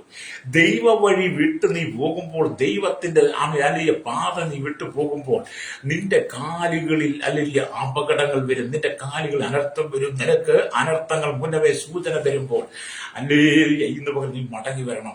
എന്നെ കേൾക്കുന്ന മാതാവേ, പിതാവേ, എന്നെ കേൾക്കുന്ന സഹോദര, നിന്റെ കാൽപാദത്തെ നീ ശുദ്ധീകരിച്ച് ദൈവത്തിന് ഏൽപ്പിച്ചു കൊടുക്കുന്നെങ്കിൽ നിന്റെ കഷ്ടങ്ങളെ മാറ്റി, നിന്റെ വേദനകളെ മാറ്റി, നിന്റെ സങ്കടങ്ങളെ മാറ്റി, നിന്റെ നൊമ്പരങ്ങളെ മാറ്റി, നീ കടന്നു പോകുന്ന പ്രതികൂലങ്ങളെ മാറ്റിയിട്ട് ദൈവം നിന്നെ നീതി പാതകളിലൂടെ നടത്തി. അല്ലേലിയ. നിനക്കൊരു മുട്ടും കൂടാതെ, നിനക്കൊരു കുറവും കൂടാതെ ദൈവം നിന്നെ നടത്തും. അല്ലേലിയ. അതുകൊണ്ടാണ് നീതിപാതകളിലൂടെ നടന്നു വന്ന ദാവീദ് പറഞ്ഞത്, നന്മയും കരുണയും എന്റെ ആയുഷ്കാലമൊക്കെ എന്നെ പിന്തുടരും, ഞാനും യഹോവയുടെ ആലയത്തിൽ ദീർഘകാലം വസിക്കുമെന്ന് സങ്കീർത്തനക്കാരനായ ദാവീദ് 23:6 വാക്യം പറഞ്ഞത്. ദൈവത്തിന്റെ നീതിയിലൂടെ നടന്ന, നീതിപാതകളിലൂടെ നടന്നാൽ നിന്റെ പാദങ്ങളെ നീ സൂക്ഷിച്ച, നിന്റെ പാദങ്ങളെ നീ ശുദ്ധീകരിത്തിയാൽ, ഹല്ലേലൂയ, നന്മയും കരുണയും നിന്റെ ആയുഷ്കാലമൊക്കെ എന്നെ പിന്തുടരും. അല്ലേലിയ. അത് ദൈവം നിന്നെ അനുഗ്രഹിപ്പാൻ ആഗ്രഹിക്കുക, ദൈവം നിന്നെ സമർത്ഥിലേക്ക് കൊണ്ടുവരാൻ ആഗ്രഹിക്കുന്നു. അതുകൊണ്ട് എന്നെ കേൾക്കുന്ന മാതാവ്, പിതാവേ, നീ അശുദ്ധമാതിലേക്ക് പോകരുത്. അല്ലേലിയ. രക്തം ചെയ്യും. ഇവിടെ നാം ദൈവത്തിന് വചനം വായിക്കുമ്പോൾ അത് തന്നെയാണ് കാണാൻ കഴിയുന്നത്. ഇവിടെ വെൺകലം മൂലയിൽ നാം ചൂടേറ്റുരുകി കരിഞ്ഞ് ഒന്നുമില്ലാതെ പോകുന്നില്ല. അല്ലേലിയ. അപ്പൊ ഈ വെൺകലം, ഈ കളിമണ്ണ് കൊണ്ട് ഉണ്ടാക്കിയെടുത്ത വെൺകലം അല്ലെങ്കിൽ ചൂളയിൽ വെച്ച് അത് കരിക്കുമ്പോൾ അത് ഒന്നുമില്ലാതെ പോകുന്നില്ല. അല്ലേ? പിന്നെന്താണ്? അത് അധികം പ്രകാശമുള്ളതായി മാറ്റപ്പെടുന്നു. ആമേൻ. അല്ലെങ്കിൽ പാൽ തിളയ്ക്കുന്തോറും വെണ്മയുള്ളതായും അധിക രുചി പകരുന്നതായും തരുന്നത് പോലെ തന്നെ പൊന്നിനെ ശുദ്ധീകരിക്കുമ്പോൾ അതിലെ അഴുക്കുകൾ കീടങ്ങൾ മാറി അധികം പ്രകാശം തരുന്നത് പോലെ ദൈവജനത്തിന്റെ കഷ്ടപ്പാടുകളെ മുഴുവൻ നീക്കി, ദൈവജനത്തിന്റെ ദുഃഖങ്ങളെ മുഴുവൻ മാറ്റി, ദൈവജനത്തിന്റെ സകല ശാപങ്ങളെ നീക്കി കാൽ ഊരയിലിട്ട് ചുട്ടു പഴിപ്പിച്ച് പുറത്തു വരുന്നത് പോലെ യേശുവിന്റെ കാൽ അതുപോലെ യോഹന്നാൻ കണ്ടതുപോലെ ദൈവം നമ്മെ ചില അഗ്നിശോധനയുടെ കടത്തിവിടും. അഗ്നിശോധന കടത്തിവിട്ട് നമ്മളെ പുറത്തെടുക്കുക. അല്ലേ? ഈ മൺകലമെല്ലാം കൂടെ ഉണ്ടാക്കി വലിയ ചൂളയുണ്ടാക്കി അതിനെ തീയിട്ട് കഴിയുമ്പോൾ നല്ലൊരു 1-2 ദിവസം കഴിയുമ്പോൾ നിങ്ങൾ ചൂളയിൽ പോയി നോക്കിയാൽ ആ കലങ്ങളെല്ലാം തീനിറം പോലെ ഇരിക്കുന്നത് കാണാൻ കഴിയും. എന്ന് പറഞ്ഞ് ഞാൻ ഈ ചൂടുകട്ട ഉണ്ടാക്കുന്ന കട്ടക്കളത്തിൽ ഒരുപാട് പോയിട്ടുണ്ട് പണ്ട്. അതിന്റെ ലോറിയിലൊക്കെ നടക്കുന്ന സമയത്ത് അങ്ങനെ കട്ടക്കളത്തിൽ ചെല്ലുമ്പോൾ പുതിയ ചൂളകൾ കാണാറുണ്ട് തീയിട്ടുകൊണ്ടിരിക്കുന്ന. ആ തീയിട്ട് ചൂളയെ അങ്ങോട്ട് കത്തിക്കഴിഞ്ഞ് 1-2 ദിവസം കഴിഞ്ഞാൽ പിന്നെ ആ ചൂളയിലിരിക്കുന്ന കട്ടകളെല്ലാം എന്ത് ചെയ്യും? ചുമന്ന് പഴുത്ത് അടുക്കിലേക്ക് അടുക്കുവാൻ കഴിയാത്ത വണ്ണം അതിനകത്തെ കീടങ്ങളെല്ലാം മാറി കാഠിന്യമുള്ള കട്ടയായി. മുമ്പ് കൈകൊണ്ട് ഉടച്ചാൽ ഉടങ്ങി വരുന്നത് ഇപ്പം തീയിലൂടെ കടന്നു വന്ന് കഴിഞ്ഞപ്പോൾ ഈ ചുടുകട്ട തീയിൽ കൈകൊണ്ട് ഉടയ്ക്കാൻ കഴിയാത്ത കാഠിന്യമേറിയതായി, അതിലെ അശുദ്ധി മാറി ഏറ്റവും കൂടി പ്രകാശമുള്ള കടുപ്പമുള്ളതായി ആ കട്ട മാറി വരും. എന്ന് പറഞ്ഞതുപോലെ കർത്താവ് നമ്മെ തീയിൽ എന്ന പോലെ ശോധന കഴിക്കുമ്പോൾ, അല്ലേ, നമ്മൾ തീയിൽ കൂടി എന്ന പോലെ കടത്തി വരുമ്പോൾ നിന്നെ ഒന്നുമില്ലാത്തതാക്കിയെടുക്കുവാൻ, നിന്നിലുള്ള അശുദ്ധിയെ മുഴുവൻ നീക്കിക്കളഞ്ഞ് നിന്നെ ശുദ്ധീകരിച്ചെടുക്കുവാൻ വേണ്ടിയിട്ടാ. അതുകൊണ്ട് എന്നെ കേൾക്കുന്ന മാതാവേ പിതാവേ, ലോകത്തിന്റെ പാപങ്ങളിലേക്ക് നിന്റെ കാലുകൾ കൊണ്ട് വെക്കരുത്. അല്ലേ? എന്നെ കേൾക്കുന്ന യുവാക്കന്മാരോട് പറയട്ടെ, ലോകത്തിന്റെ പാപങ്ങളിലേക്ക് നിന്റെ കാൽച്ചൂടുകൾ കൊണ്ടുവെക്കരുത്. നിന്റെ പാദങ്ങൾ ശുദ്ധീകരിക്കപ്പെട്ടതാകട്ടെ. യേശു ക്രിസ്തുവിന്റെ കാൽ ഊലയിലിട്ട് ചുട്ടുപഴിപ്പിച്ച വെള്ളൂട്ടിന് സദൃശ്യമാണെന്ന് യോഹന്നാൻ കണ്ടതുപോലെ കർത്താവ് നിന്നെ കാണുമ്പോൾ, യേശുവിനെ കാണുമ്പോൾ, സ്വർഗം നിന്നെ വീക്ഷിക്കുമ്പോൾ, സ്വർഗം നിന്നെ നിരീക്ഷിക്കുമ്പോൾ നിന്റെ കാലുകൾ അശുദ്ധമായതിലേക്ക് പോകാതെ, നിന്റെ കാലുകൾ അശുദ്ധി നിൽക്കാതെ പാപസ്ഥലങ്ങളിൽ പാപികളുടെ ഇരിപ്പിടത്തിലായിരിക്കാം നിന്റെ കാലുകൾ ശുദ്ധിയുള്ളതായിരിക്കണം. ഹല്ലേലൂയ. നിന്റെ കാലുകൾ കൊണ്ട് നീ ദൈവമക്കളോടൊപ്പം ചേർന്ന് നടക്കണം. നിന്റെ കാലുകൾ കൊണ്ട് നീ ദൈവാലയത്തിലേക്ക്, ദൈവത്തിന്റെ ആലയത്തിലേക്ക്, ദൈവമക്കൾ കൂടി വരുന്ന ദൈവസഭയിലേക്ക് വന്ന് അല്ലുയ്യ നീ ദൈവത്തെ സ്തുതിക്കാനാണ് നിനക്ക് കാലുകൾ തന്നിരിക്കുന്നത്. ഹല്ലേലൂയ. രക്തം ചെയ്യാം. ഹല്ലേലൂയ. അതുകൊണ്ട് എന്നെ കേൾക്കുന്ന പ്രിയ സ്നേഹിതനാണ്. ഹല്ലേലൂയ. അപ്പൊ ദൈവജനം പലവിധമായ കഷ്ടപ്പാടുകളായ ഉലയിൽ ചുട്ടുപഴുപ്പിക്കുന്നത് മുഖാന്തരം ആ ഉലയിലൂടെ കടന്നു പോകുമ്പോൾ അവർ അധികം മഹിമയും അധികം വിശുദ്ധിയും അധികം തേജസ്സുമുള്ളവരായി മാറും. അതുകൊണ്ട് പഴയ നിയമത്തിൽ നമുക്കറിയാം, പഴയ നിയമത്തിൽ സ്തോത്രം ദൈവത്തിനും യേശുവിന്റെ കാലുകളെ കുറിച്ച് അനവധി ഭാഗങ്ങളിൽ പ്രവാചക ശുശ്രൂഷ കാണാൻ കഴിയും. പുതിയ നിയമത്തിലേക്ക് വരും കാണുമ്പോൾ യേശുവിന്റെ പാദങ്ങൾ കാൽവരിയിലെ കാൽവരി കുരിശിൽ കരിരുമ്പാണിയാൽ തറയപ്പെട്ട കാലുകൾ അത് ആശ്വാസമായും അഭയമായും നമുക്ക് തരികയാണ്. കാൽവരി കുരിശിൽ നമുക്ക് വേണ്ടി തറയ്ക്കപ്പെട്ടവന്റെ കാലുകൾ നമുക്ക് ആശ്വാസമാണ്, നമുക്ക് അഭയമാണ്. ആ പാദങ്ങൾക്ക് തന്നെയാണ് മറിയ പരിമള തൈലം പൂശിയത്. ഹല്ലേലൂയ. യോഹന്നാന്റെ സുവിശേഷം 12-ാം അധ്യായം വായിക്കണം. മറിയ അവന്റെ കാലിൽ തൈലം പൂശിയതായിട്ട് കാണുന്നുണ്ട്. ആ ക്രൂശിക്കപ്പെട്ട കാലിനുപാണിയെ തറയേക്കപ്പെട്ട കാലിൽ തന്നെയാണ് പരിമള തൈലം പൂശിയത്. എന്നാൽ ഇപ്പോൾ പാദങ്ങൾ ചതയ്ക്കപ്പെട്ട് നാനാവിശേഷമായി കാണുന്നില്ല. കാൽവരി ക്രൂശിൽ ചതയ്ക്കപ്പെട്ട കാലിരുപ്പാണിയെ തറയപ്പെട്ട ഭൂമിയിൽ മാറിയ പരിമളത്തും അതിലെ പൂശിയ കാല് ഇന്ന് അങ്ങനെ കാണുന്നില്ല. ഇന്ന് യോഹന്നാൻ കാണുന്നത് ഹല്ലേലൂയ ഉറപ്പുള്ള വെൺകലം പ്രകാശിക്കുന്ന പോലെ യേശു കാൽവരിയിലൂടെ ആ ന്യായവിധിയെ കടന്നു വന്നു കഴിഞ്ഞപ്പോൾ അവന്റെ കാൽ ഉലയിലിട്ട് ചുട്ടുപഴിപ്പിച്ചത് സദൃശമായിട്ടാണ് യോഹന്നാൻ കാണുന്നത്. അപ്പൊ ഇപ്പൊ യേശുവിന്റെ കാല് വിശുദ്ധിയുടേതാണ്. ലോകത്തിന്റെ ന്യായവിധിയെ മറികടന്നു എന്നെ കേൾക്കുന്ന സ്നേഹിത, ഈ ലോകത്തിന്റെ ന്യായവിധിയെ നീ മറികടന്ന് വരണം.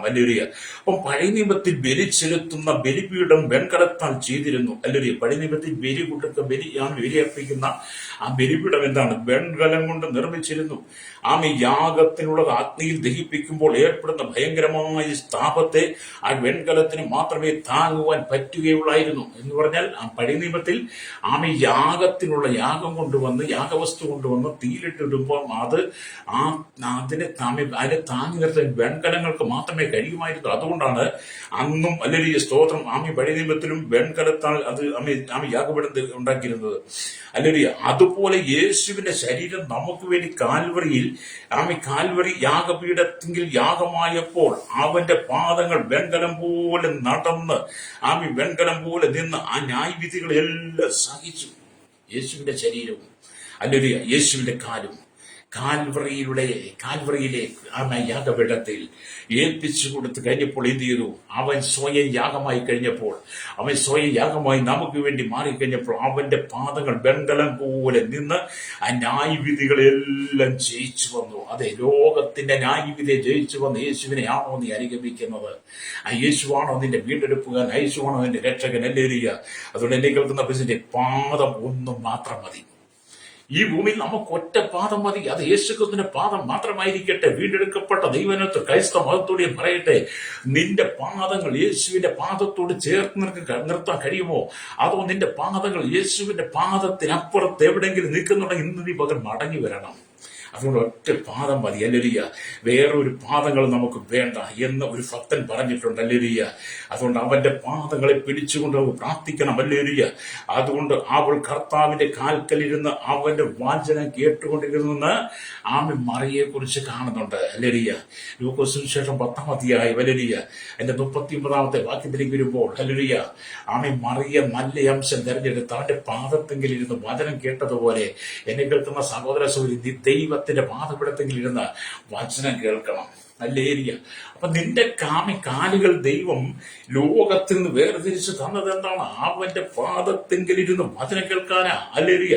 അതുകൊണ്ട് ലൂക്കോസ് സുവിശേഷം 10-ാം അധ്യായം ഹല്ലേലൂയ അതിന്റെ 38 മുതലുള്ള വാക്യങ്ങൾ വായിച്ചാൽ കാണാൻ കഴിയുന്നുണ്ട്. പിന്നെ അവൻ യാത്ര പോകുകയിൽ അവൻ ഒരു ഗ്രാമത്തിലെത്തി. മാർത്ത എന്ന പേരുള്ള ഒരു സ്ത്രീ അവനെ വീട്ടിൽ കൈക്കൊണ്ടു. അവൾക്ക് മറിയ എന്താ ഒരു സഹോദരി ഉണ്ടായിരുന്നു. അവൾ കർത്താവിന്റെ കാൽക്കലിരുന്നു. അവന്റെ വചനം കേട്ടുകൊണ്ടിരുന്നു. അതേ സ്നേഹിത, അതേ മാതാവി, പിതാവി, എന്നെ കേൾക്കുന്ന യുവനക്കാരി, ഇവരെ കേൾപ്പറയതെ, നീ കർത്താവിന്റെ പാദവൃത്തത്തിലിരിക്കണം. കർത്താവിന്റെ പാദത്തിൽ ഇരിക്കാൻ വേണ്ടിയിട്ടാണ് നിന്റെ പാദത്തെ ദൈവം ശുദ്ധീകരിച്ചെടുത്തത്. നിന്റെ പാദ ന്യായവിധിയിലൂടെ കടന്നു പോകേണ്ടതായിരുന്നു. പക്ഷേ നിനക്ക് വേണ്ടി യേശുവിന്റെ കാൽപാദം കാണിച്ചു കൊടുത്ത് കാൽവറിയിലെ ന്യായവിധിയിലൂടെ കടന്ന് ഇന്ന് അവന്റെ കാൽ ഉള്ളിലിട്ട് ചുട്ടുപഴിപ്പിച്ച വെള്ളോട് സദൃശമായി യോഹന്നെ കാണുമ്പോൾ മാറിയ യേശുവിന്റെ പാദത്തിൽ നിന്ന് വചനം കേട്ടതുപോലെ നിന്റെ കാലുകൾ കൊണ്ട് നടന്ന് യേശുവിന്റെ പാദത്തിൽ നിന്ന് വചനം കേൾക്കണം. അതുകൊണ്ട് പാദം ഒന്ന് മതി, യേശുവിന്റെ പാദം, കാൽപാദം. അതുകൊണ്ട് അവന്റെ കാൽച്ചൂടുകൾ നമ്മെ പിന്തുടരുവാൻ ഒരു മാതൃക വെച്ചു പോയിരുന്നൊക്കെ വചനം വായിക്കുന്നുണ്ടേ. അത് ഇന്ന് പകൽ ഒരു മടങ്ങി വരവിനായി ഞാൻ നിങ്ങളെ ആഹ്വാനം ചെയ്യുക. അതെ, വചനം വായിച്ച ഭാഗത്തിലേക്ക് വരട്ടെ. ഹല്ലേലൂയ.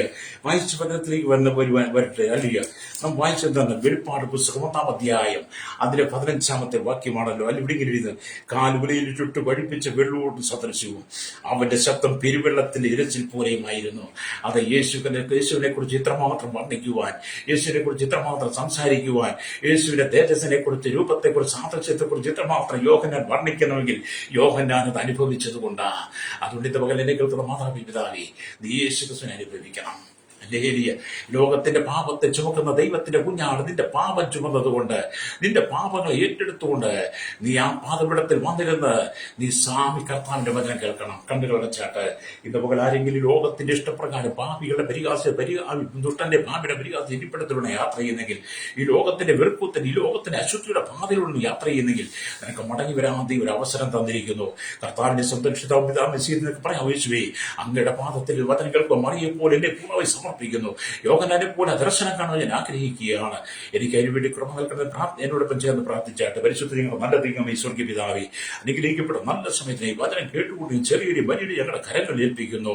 കേരളത്തിൽ ഭാരത ലോക രാജ്യം 800 കോടി ജനത്തിന് village panchayat, municipality, corporation, taluk, block, ജില്ലാ ഭരണ മേധാവികൾ, സംസ്ഥാനങ്ങൾ, രാജ്യങ്ങൾ ഭരിക്കുന്ന രാജാക്കന്മാർ, രാജ്യമാർ, പ്രധാനമന്ത്രി, പ്രസിഡന്റ്, ഗവർണർ, പട്ടാള മേധാവി, ഗോത്രങ്ങൾ, ദ്വീപുകളെ, ആദിവാസി ട്രൈബൽ മേഖലയായിരിക്കും ജനത്തിനായ അധികാരികളെ, കരയിലും കടലിലും ആകാശമാർഗം വാഹനോടി വാഹനത്തിൽ യാത്ര ലോറി വാഹന സെയിൽസിനും എല്ലാ ലൈസോട്ട് ഡ്രൈവേഴ്സിനെ ഓർത്ത് പ്രാർത്ഥിക്കുക. കരസേന വ്യോമസേന നാവികസേനാധികാരികൾ അധികൃതർക്കാകുന്ന VSCRP എല്ലാ ക്രമസമാധാന പാലി മറുപാട് രംഗത്ത് നിൽക്കുന്നവരെ രഹസ്യാന്വേഷണങ്ങൾക്ക് വേണ്ടി ഞങ്ങൾ പ്രാർത്ഥിക്കുന്നു. കർത്താവ് പോലീസിന്റെ വിവിധ സെക്ഷനുകൾ ജുഡീഷ്യൽ ഭാഗങ്ങൾക്കായി പ്രാർത്ഥിക്കുന്നു. കൺസ്ട്രക്ഷൻ രംഗം, മെക്കാനിക്, മോട്ടോർ വെഹിക്കിൾ യൂണിയൻ രംഗത്ത് എല്ലാ തൊഴിൽ രംഗത്തും ആയിരിക്കുന്നവർക്കായി ഞങ്ങൾ പ്രാർത്ഥിക്കുകയാണ്. ഹല്ലേലൂയ. കടലോര തീരശ്വാസ മത്സ്യത്തിന് കടന്നവർ വലിയ ചെറുതുമായ എല്ലാ വ്യാപാരി വ്യവസായികളെയും എല്ലാ വഴിയോര കച്ചവടക്കാരെയും ഓർത്ത് പ്രാർത്ഥിക്കുക. ക്ഷീരമേഖലയിൽ, കർഷക മേഖലയിൽ, എല്ലാ പൊതുമേഖലയിലായിരിക്കും കർഷക, മെക്കാനിക്, മോട്ടോർ രംഗത്തായിരിക്കുന്നവർ, എല്ലാ സഹകരണ പുതുമേ, ആരോഗ്യ, വിദ്യാഭ്യാസ, സാമ്പത്തിക മേഖല, ആരോഗ്യ, ബാക്കി മേഖലയിൽ എല്ലാ കേന്ദ്ര സംസ്ഥാന ജീവനക്കാരെയും, എല്ലാ സഹകരണ മത, സാമൂഹിക, സാംസ്കാരിക, സാഹിത്യ, മാധ്യമ, മീഡിയ നിൽക്കുന്ന എല്ലാ ഫർണിഷ പാർട്ടികളെയും ദൈവരങ്ങളിൽ ഏൽപ്പിക്കുകയാണ്. ശൈശവത്തിലും ബാല്യത്തിലും കൗമാര യൗവനത്തിലും യാചകർ, ഓർഫണേജ്, ഓൾഡ് യുവ തടവറയിലായിരിക്കുന്ന സകല ജനത്തെയും കർത്താവ് കേരളത്തിൽ, ഭാരതത്തിൽ, ലോക രാജ്യവിധ ഭാഗങ്ങളിൽ ജോലി ചെയ്യുന്നവരെ ആയിരിക്കും ജനത്തിനായി സകല ജാതി മത വർഗമാനവിന്റെ സകല ജനത്തെയും നിങ്ങളുടെ കരങ്ങളിൽ ഏൽപ്പിക്കുന്നു. കർത്താവ് ഈ ജനം ലോകത്തിന്റെ പാപത്തിലേക്ക് കാലുവഴുതി പോകാതെ, ലോകത്തിന്റെ പാപത്തിലേക്ക് പോകാതെ, അശുദ്ധ പാതയിലേക്ക് നടക്കാൻ ജനം മടങ്ങി വന്ന് വിശുദ്ധ പാതയിൽ ജീവിപ്പാണ്ടയാകണമേ. കഷ്ടതയും പ്രയാസവും രോഗങ്ങളും ദുഃഖങ്ങളും കടന്നു പോകുന്ന സാമ്പത്തിക പരാജയങ്ങൾ, ജീവിതത്തിൽ ഒറ്റപ്പെട്ട അനുഭവങ്ങൾ, ഭവനമില്ലാത്തവർ, വിവാഹപ്രയത്തിൽ സൗരമാർ, തലമുറയില്ലാതെ കടക്കണിയാൽ ഭാരപ്പെടുന്നവരെ, വിവിധമായ വ്യാധി ഹോസ്പിറ്റലിൽ കിടക്കുന്നവർക്ക് എല്ലാം ഓർത്ത് പ്രാർത്ഥിക്കുന്നു. എല്ലാവരും വേണ്ടി സൗഖ്യമുള്ള വിദേശ രാജ്യത്ത് കഷ്ടസഹിതയുടെ സഹോദരങ്ങൾക്കായി പ്രാർത്ഥിക്കുന്നു. എല്ലാവരും കർത്താവ് വിടിവിക്കണമെന്ന് പ്രാർത്ഥിക്കുകയാണ്. സൗഖ്യദായകൻ അനുഭവിക്കുവാൻ ജനത്തിലെ കാലുകൾക്ക് ബലം നൽകണമേ പ്രാർത്ഥിക്കുകയാണ്. സകല മുഖത്ത് കൊടുക്കണം യേശുവിന്റെ നാമത്തിൽ തന്നെ. ആമേൻ.